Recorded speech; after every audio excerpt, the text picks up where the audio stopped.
All right, I'm recording. Hi, guys.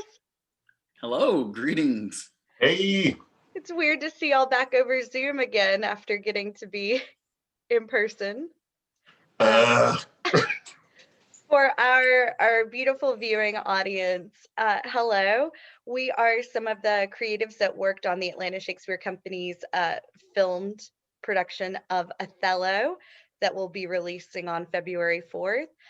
One of the elements of live theater that we're missing, besides the obvious, which is you and being in the room with you, is the ability to do talkbacks after our shows. And so we wanted to go ahead and provide this opportunity for you to hear from us, the human beings, and not just our characters. And the theme that our director and our leading man have chosen today to center our conversation about is the idea of community. Obviously, we are still in an ongoing global pandemic that has hit the arts community very hard, especially in terms of live performance. So, O'Neil, I'll start with you. What was it like to get to be back in a room where it happens? um, it was it was like being able to breathe again. I know that kind of sounds a little cheesy and maybe somewhat cliche, but it truly felt that way. As an artist, I this is what I do. It's my life, it's my passions, it's my work. So not being able to do it for such a long period of time, it was kind of like not having a sense of purpose to my life.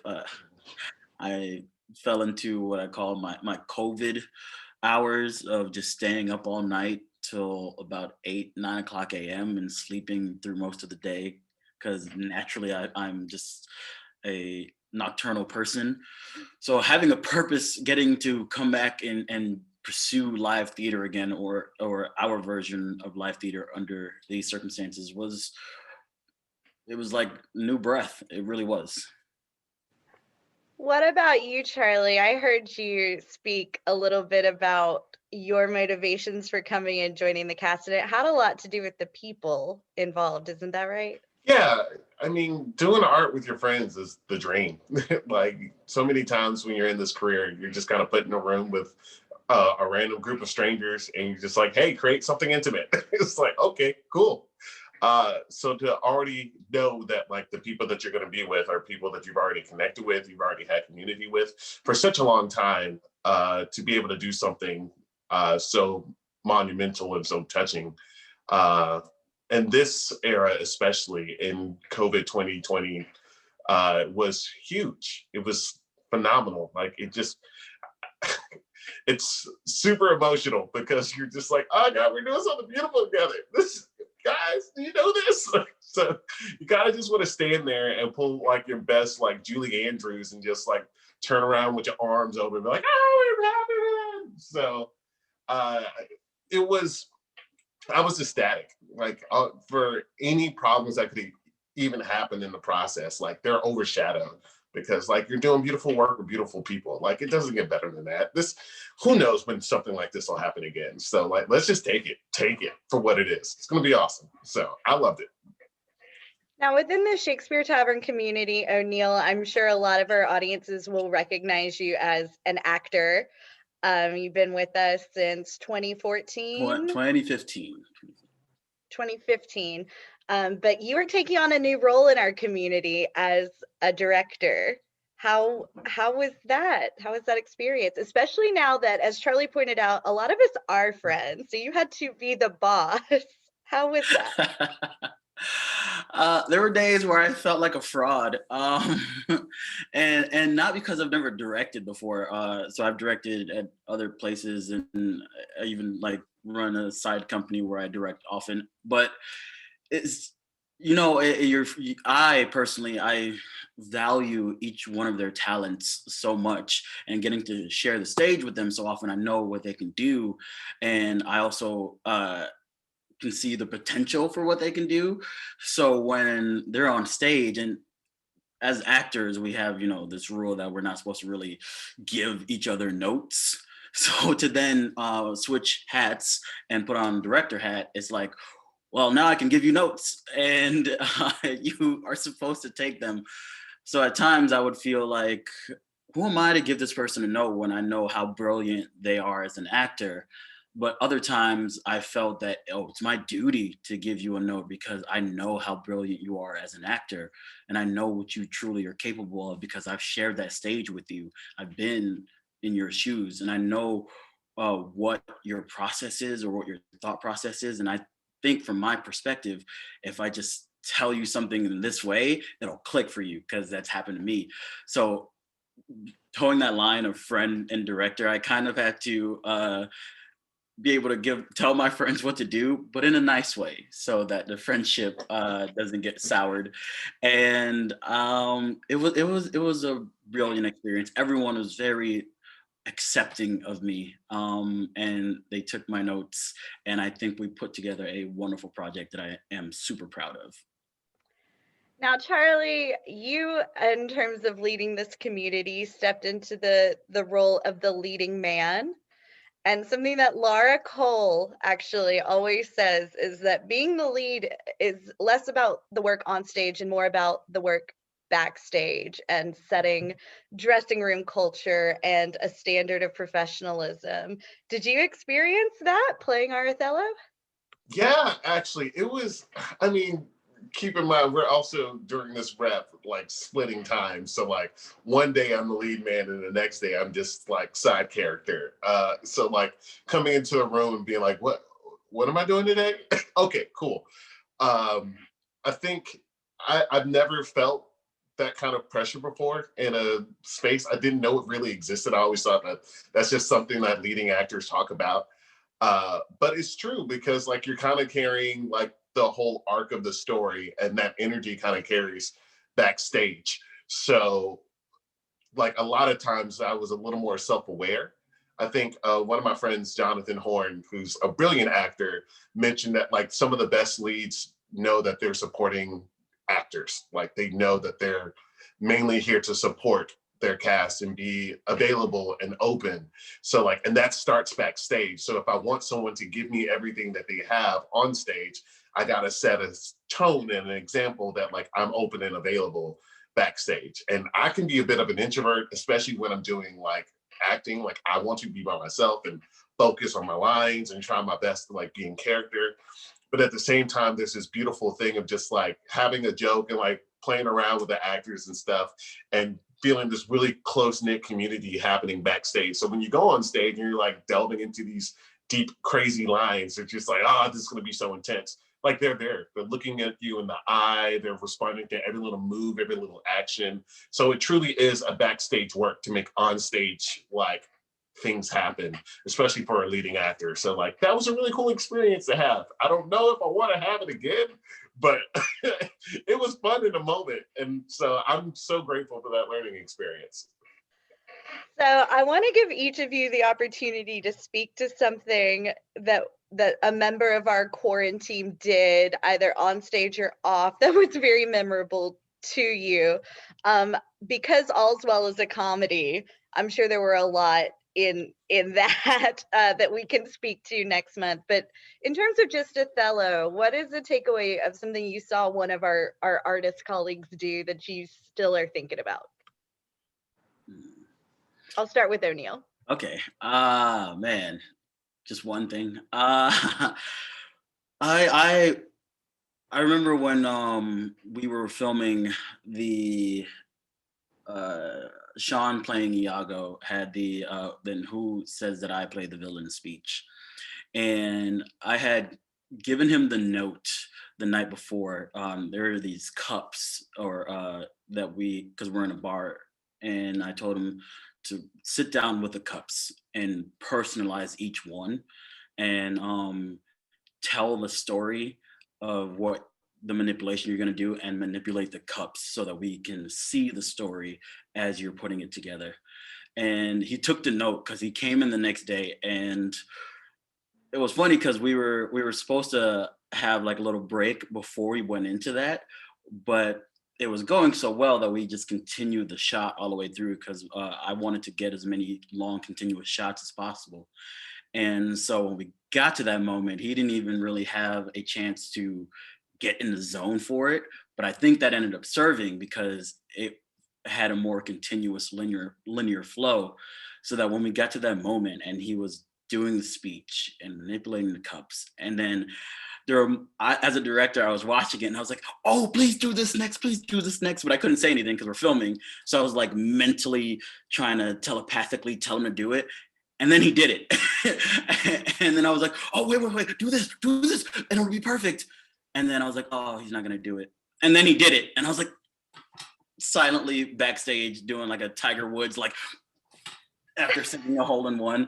As you launched into that story, I was curious how you were going to tell the story of that moment without spoiling it for our audience if they haven't seen right it yet.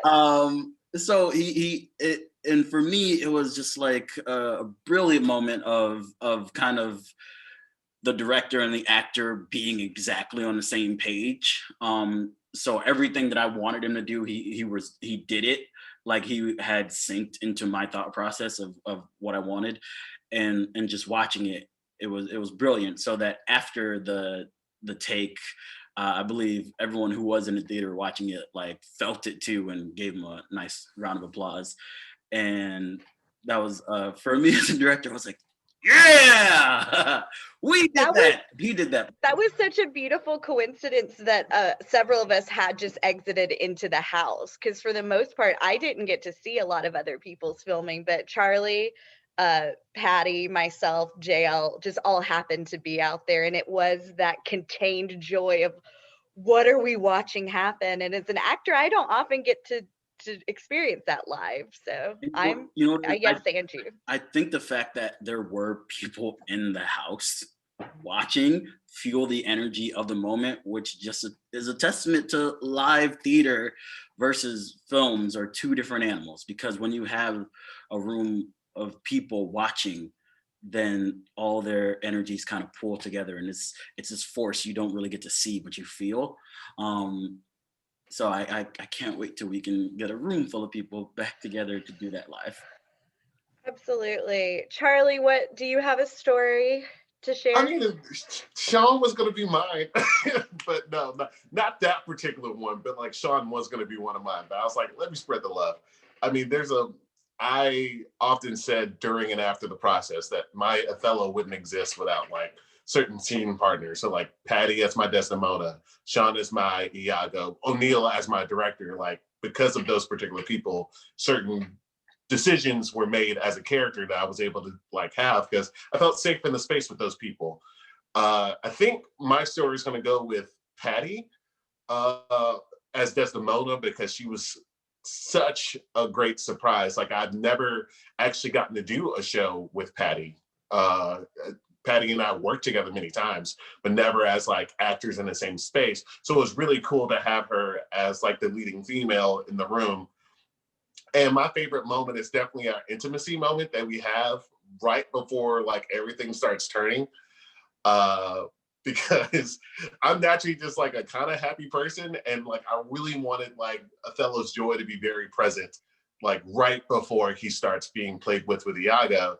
And so we had this like intimacy interaction together. And Patty and I came in and we looked at each other and we're like, we'll do whatever's necessary. We'll be very like communicative with each other and with our intimacy director, which was Kati Grace.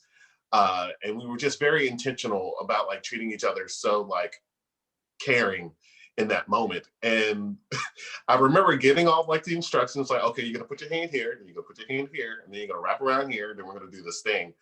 And I was like, cool, great. I should also preface that I've not played like any romantic like roles before this. I'm used to playing like donkey. So like this was all like a new experience. And Patty's openness and her reactions and the way she was playing the moment, like for a moment, God, it was so good. Like I think about it even now and I'm just like, I get this big smile on my face because everything that you're going to see on camera is pure joy coming straight from the moment. I was not acting. Like I was totally like enraptured with what she was doing with the text. And she was motivating herself so well. I was just so shocked and I felt so blessed in the moment that like she was chosen to be Desdemona, because I'm like, I'm able to do this a lot better because she's on the other side. I we finished the scene and we went backstage, and I just hugged her so much. It's like, oh my gosh, I'm so happy it's you. I'm so happy it's you. So I would have to say that would be my moment. I think that's a great benefit of the community of having different directors come through and start to be elevated, is they do see different aspects of actors and actresses and put them in different roles than maybe they have played before in our rep. And Patty as Desdemona, I think audiences, you will be delighted by her performance. So nice shout out there, Charlie. Also, All right. special shout out to the Willow song. Gotta shout it out. It's beautiful. Oh yeah, Willow. Oh yeah. The Willow song, and it is credited in the program, but Mary Ruth and Patty did compose that themselves for this production, which we're really excited to showcase some original song creation there from those two ladies. All right. I said we were going to talk for 5 minutes, but I could talk to y'all all day. I have to bring it back to the play itself, Othello. And just if each of you, and we'll actually start with Charlie this time, talk about why Othello, why now, why this is our offering to the community in February 2021, though audiences, if you're not aware, we did film in December 2020.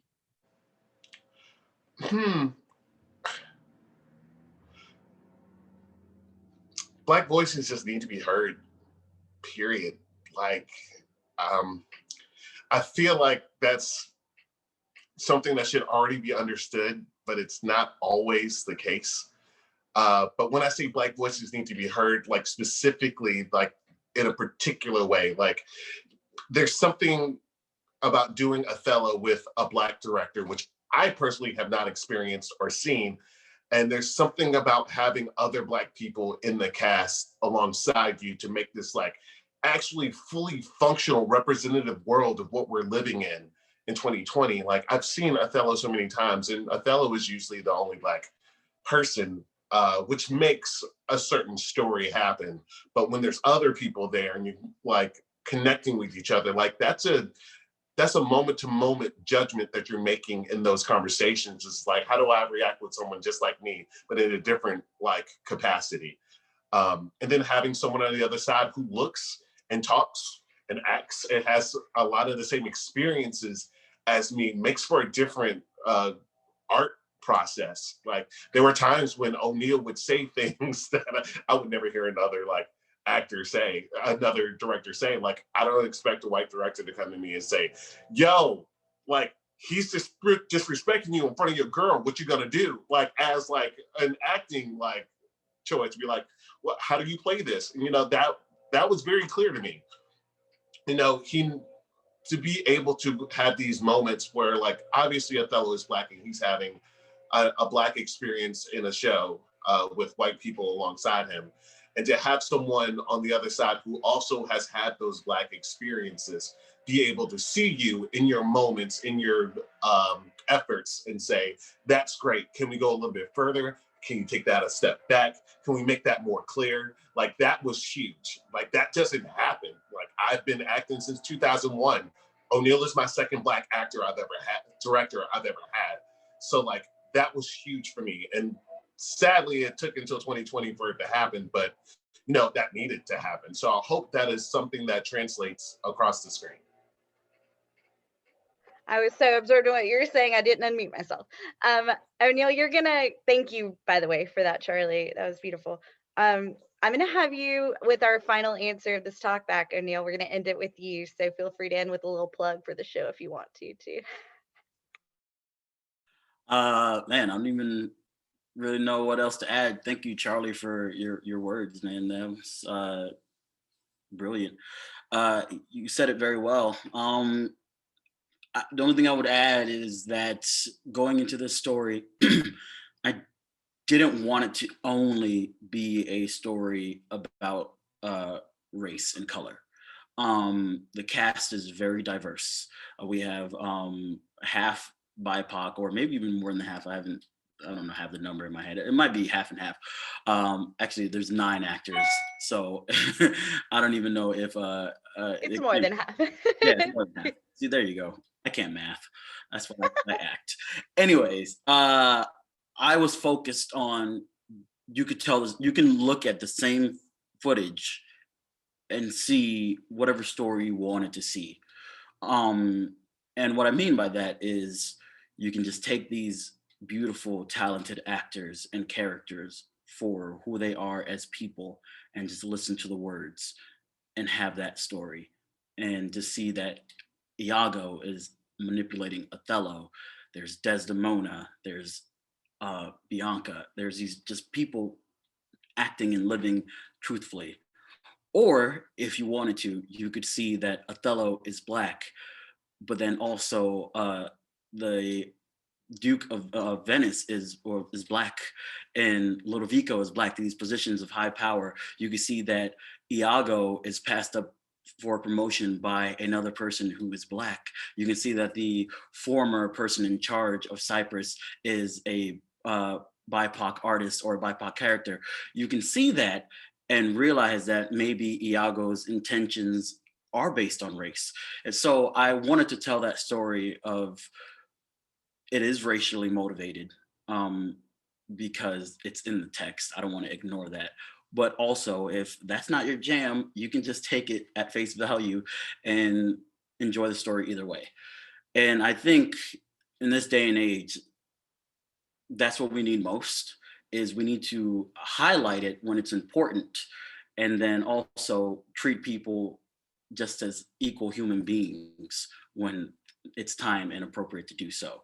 So I wanted that to reflect in the story as well. So if all that sounds like your particular cup of tea, please, please, please check out Othello, The Moor of Venice by William Shakespeare, directed by me, O'Neil Delapenha. I'll let your boy. First Black director in the Tavern's history, starring Charlie Thomas as the title character Othello. It should be releasing, I believe, today or in the next couple of days. February 4th. February 1st, 4th, February 4th. February 4th, check out all your social media, check out the Tavern's website. You will see all the information. You can stream it live in the comfort of your own home, socially distanced, and there's also a bunch of extra footage such as this, and also COVID safety plans that we adhere to, and you can just fully immerse yourselves in the world of the story. And hopefully you read my director's notes and know what we were trying to go for. And I hope you enjoy it. Thank you all so much for spending your time with us. Thank you. Until we can be together again, enjoy the show.